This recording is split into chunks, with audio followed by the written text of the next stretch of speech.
how I can use body language pitching investors. Whether you're pitching your startup in person, on Zoom, or on a phone call, your body language can be the difference between you raising funding or not raising funding. And I want to help you raise your funding. In today's video, I'll explain why body language works when you're pitching investors and the 5 body language tips you can immediately implement to help you pitch investors and get funded. I hope you like it. Hi, I'm Brett. On my channel, I help early stage startup CEOs like you raise money and grow your startup. So if this sounds like you, then hit the subscribe button and the bell so you get notified every time I release a new video. Let's get started. Why body language works when you're pitching investors. One of my investors had a CEO summit every year for their portfolio companies. You got to network with other CEOs and meet people like Bill Gates and former British Prime Minister Tony Blair. It was pretty cool, actually. The first year, one of the presenters was an expert on the use of body language. He pointed out all the verbal and non-verbal cues we were putting out to investors. I implemented his advice, and I saw how much better received my presentations were. And I was immediately hooked. I know what I'm sharing with you works. So let's move to the 5 body language tips you can immediately implement. And let's start with number 1 on our list. Number 1, start by smiling. If you don't implement any of the other tips I'm going to give, then just focus on smiling. Now, I'm not saying you should have a forced smile or a crazy grin on your face, but just a natural smile. When we're raising money, we need to show investors that we're confident our company will succeed. Your smile is the first step in the process. For me, my natural resting face is more neutral. So I have to constantly remind myself to smile. In fact, if you watch my older videos, you'll see the struggle all too clearly. So start here by practicing your smile. Let's go to number 2 on my list. Number 2, stand up straight. I don't know about you, but my mom used to always get on me about slouching. It turns out Mom was right. Standing up or sitting straight conveys confidence. Interestingly enough, even when you're on a phone call, your body language comes through.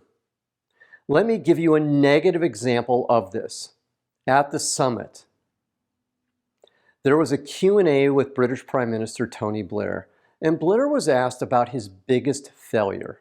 The Prime Minister crouched in his chair, folded his arms, and said it was his family.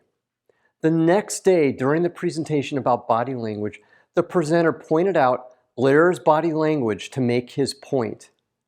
Everyone in the audience was nodding their head in agreement. Next, let's move to number 3 on our list. Number 3, make eye contact. I don't know if you've noticed a theme, but confidence is at the heart of these tips. Eye contact is no different. Yet again, when we make eye contact with our audience, we convey confidence. Let me explain the wrong way and the right way to do this. The wrong way to make eye contact is staring directly at one person when you're presenting because it feels too intense, and that's not what you want. Instead, scan the room, moving your eyes slowly from person to person. Even if it's one person, remove your gaze from time to time. You get the idea. Next, let's move to number 4 on our list. Number 4. Work on your voice tone. Your tone is so important because the same words can mean totally different things depending upon your voice tone. For example, when you use a high tone, you could appear to be showing your excitement or be asking a question. Or when you use a lower voice, we're telling our audience that we're going to share something important. For example, ex-FBI lead hostage negotiator Chris Voss, in his classic book on negotiation, Never Split the Difference, talks about what he calls the FM DJ voice to produce a calming effect. You do it by dropping your chin and slowing down your voice. Try it. Next, let's move to number 5 on our list. Number 5, use movement to accentuate your points. I've saved my favorite tip for last. Let's say you're in front of a group and you want to make a point. Just slowly move towards your audience. It's like dotting your I's. You can do the same thing when you're sitting down by leaning towards the audience. And you can even do this when you're on the phone by moving closer to the microphone. The 3 ways your body language can get better fast. Number 1, record yourself. When I decided I wanted to get better at presenting, I used to record my presentations. It was really painful because I would hear every stutter and stumble. But I could also see where I needed to improve. But you know what? It worked. You can even practice your Zoom calls in advance too. Just set up the call with yourself and record it. Next, let's move to the second one on our list. Number 2, mirror exercises. You can also practice your pitch in front of a mirror. This will give you an idea of how you look to your audience. Finally, let's move to the final and most important one on our list. Number 3. Number 3, practice, practice, and practice some more. Most of us are not born as great presenters. I certainly wasn't. Presenting is like anything else we do in life. The more you practice, the better you get. The best business presenter ever, Steve Jobs, used to practice a 1-hour presentation 100 times. Imagine how good you could get if you just practiced yours 10 times. Now, if this content is resonating with you, then please hit the like button right now. One final thought.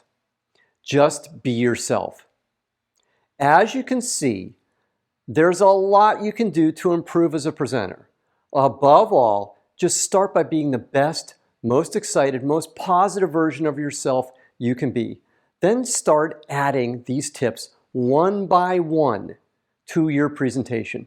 Get your smile right first. When you've mastered that, then work on your posture. When you've mastered your posture, then work on improving your eye contact. When you've mastered making eye contact, then work on your voice tone. Then finally, work on adding movement to your presentation style. Now, what did you learn from today's video? Put your answer in the comments column below today's video. And if you have any questions, put them in the comments column too, and I'll be happy to answer them for you. Now, I have one more thing for you today, actually 2. The first is my free startup pitch deck template. It has all the slides you need to develop an awesome pitch deck. Click the link below today's video and it's yours for free. And if you haven't already, join my free group of startup CEOs, Zero to Pitch. It is a community for startup CEOs focusing on growing their early stage startups and startup CEOs raising money for their early stage startups. Click the link below this video to join. Finally, click the subscribe button to get notified every time I release a new video. I'm Brett at brettjfox.com. Thanks for watching today. Take care. Bye.